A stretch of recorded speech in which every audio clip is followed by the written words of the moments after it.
Hi friends, ಇವತ್ತು ಎಳ್ಳನ್ನು ಮಾಡೋಣ ಬನ್ನಿ. ಇದೆಲ್ಲ ರೇರ್ ಆಗಿ ಹಾಗೂ ತುಂಬಾ ಟ್ರೆಡಿಷನಲ್ ಡಿಶಸ್ಸು. ಇದಕ್ಕೆ ನಾನೀಗ ಮೊದಲಿಗೆ ಅಕ್ಕಿನ 3 ಕಪ್ನಷ್ಟು ತಗೋತಾ ಇದ್ದೀನಿ. ಇದನ್ನು ತೊಳೆದ್ಬಿಟ್ಟು 5ರಿಂದ 5.5 ಕಪ್ಪಷ್ಟು ನೀರು ಹಾಕ್ಕೊಂಡು ಅನ್ನ ಮಾಡಲಿಕ್ಕೆ ಇಡೋಣ. ಆಗ ಉದ್ರುದ್ರಾಗಿ ಅನ್ನ ರೆಡಿ ಆಗುತ್ತೆ. ಮೊದಲಿಗೆ ನಾನಿಲ್ಲಿ ಬಾಣಲಿಗೆ ಎಲ್ಲ ಐಟಮ್ನು ಹುರ್ಕೊಳ್ಳೋಣ. 3 ಟೇಬಲ್ ಸ್ಪೂನಷ್ಟು ಕಡಲೆಬೇಳೆ ಹಾಗೆ ಉದ್ದಿನಬೇಳೆ ಹಾಕೋತಾ ಇದ್ದೀನಿ. ಇಲ್ಲಿ ಬೇಳೆ ಬದಲಿಗೆ ನಾನಿಲ್ಲಿ ಕಾಳು ಹಾಕೋತಾ ಇದ್ದೀನಿ. ಮನೇಲಿ ಯಾವುದಿರುತ್ತೋ ಅದನ್ನು ಹಾಕ್ಕೊಳ್ಳಿ, ತೊಂದರೆ ಇಲ್ಲ. ಇದಕ್ಕೆ ಮೇಯ್ನಾಗಿ ಎಳ್ಳೆ ಅಲ್ವಾ, ಎಳ್ಳು 6 ಟೇಬಲ್ ಸ್ಪೂನಷ್ಟು ಹಾಕೋತಾ ಇದ್ದೀನಿ, ಬಿಳಿ ಎಳ್ಳು. ಹಾಗೆ ಕರಿ ಎಳ್ಳು ಸಹ ಹಾಕೋತೀನಿ, ಒಂದು 6 ಟೇಬಲ್ ಸ್ಪೂನಷ್ಟು ಹಾಕ್ಕೊಳ್ಳೋಣ. ಇದು ಎರಡೂ ತುಂಬಾ ರುಚಿ ಕೊಡುತ್ತೆ ರೈಸ್ಗೆ.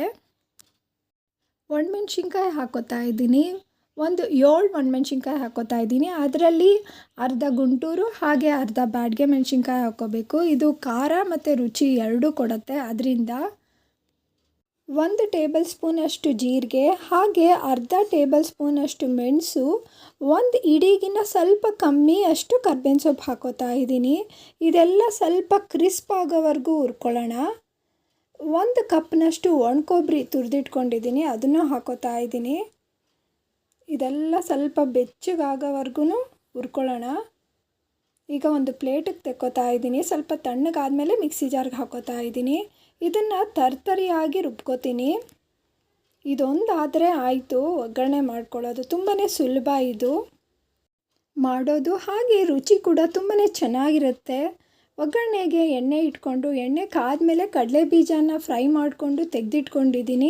ಅದೇ ಬಾಣಲಿಗೆ ಸಾಸಿವೆ, ಜೀರಿಗೆ, ಕಡಲೆಬೇಳೆ, ಕರ್ಬೇವಿನ ಸೊಪ್ಪು ಹಾಕ್ಕೊಂಡು ಒಗ್ಗರಣೆ ಮಾಡಿಕೊಂಡು ಸ್ವಲ್ಪ ಅರಿಶಿನ ಹಾಕ್ಕೊಂಡು ಇವಾಗ ತರ್ತರಿಯಂಗೆ ರೋಸ್ಟ್ ಮಾಡಿ ಪುಡಿ ಮಾಡಿ ಇಟ್ಕೊಂಡಿದ್ದೀವಲ್ಲ, ಅದನ್ನು ಪುಡಿನ ಅದಿಷ್ಟು ಹಾಕೋತಾ ಇದ್ದೀನಿ. ಇಲ್ಲಿ ನಾನು 4ರಿಂದ 5 ಜನಕ್ಕೆ ಬೆಳಿಗ್ಗೆ ಟಿಫನ್ಗೆ ಆಗೋವಂಗೆ ಮಾಡ್ಕೋತಾ ಇದ್ದೀನಿ.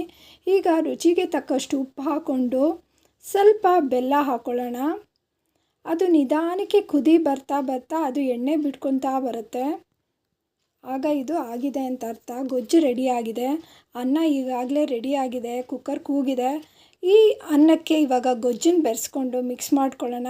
ಮೇಲೆ ಸ್ವಲ್ಪ ಉಪ್ಪನ್ನು ಹಾಕ್ಕೊಳ್ಳೋದ್ರಿಂದ ಈ ಥರ ಯಾವುದೇ ರೈಸ್ ಐಟಮ್ ಆಗಲಿ ಗೊಜ್ಜನ್ನು ಮಾಡಿಕೊಂಡು ಅನ್ನ ಮಾಡ್ಕೊಂಡು ಮಿಕ್ಸ್ ಮಾಡ್ಕೊಳ್ಳೋವಾಗ ಅದು ಸ್ವಲ್ಪ ಚೆನ್ನಾಗಿರುತ್ತೆ, ರುಚಿ ಕೊಡುತ್ತೆ. ಮೇಲೆ ಸ್ವಲ್ಪ ಉಪ್ಪು ಹಾಕ್ಕೊಂಡ್ರೆ, ಹಾಗೆ ಒಣಕೊಬ್ಬರಿ ಕೂಡ ಹಾಕೋಬೋದು. ಕಡಲೆಬೀಜ ಹಾಕೋತಾ ಇದ್ದೀನಿ. ರೆಡಿಯಾಗಿದೆ ಈ ಬ್ರೇಕ್ಫಾಸ್ಟು. ಈ ಥರ ಅಡುಗೆಗಳೆಲ್ಲ ವಿಂಟರ್ ಸೀಸನ್ನಲ್ಲಿ ಹಾಗೆ ರೈನಿ ಸೀಸನ್ನಲ್ಲಿ ಹೆಚ್ಚಾಗಿ ಮಾಡೋ ಅಂಥದ್ದು. ಯಾಕೆ ಅಂದರೆ ವಾತಾವರಣ ಕೋಲ್ಡ್ ಇದ್ದಾಗ ಎಳ್ಳಿನ ಪದಾರ್ಥಗಳೆಲ್ಲ ತಿಂದಾಗ ನಮ್ಮ ಬಾಡಿನ ಹೀಟಲ್ಲಿ ಇಡೋದಕ್ಕೆ ಹೆಲ್ಪ್ ಮಾಡುತ್ತೆ. ಇದು ಅನ್ನಕ್ಕೆ ಒಳ್ಳೆ ಕೋಟಿಂಗ್ ಕೊಡುತ್ತೆ, ಒಳ್ಳೆ ಟೆಕ್ಸ್ಚರ್ ಇರುತ್ತೆ, ತುಂಬಾ ಟೇಸ್ಟಿಯಾಗಿರುತ್ತೆ. Thank you, bye.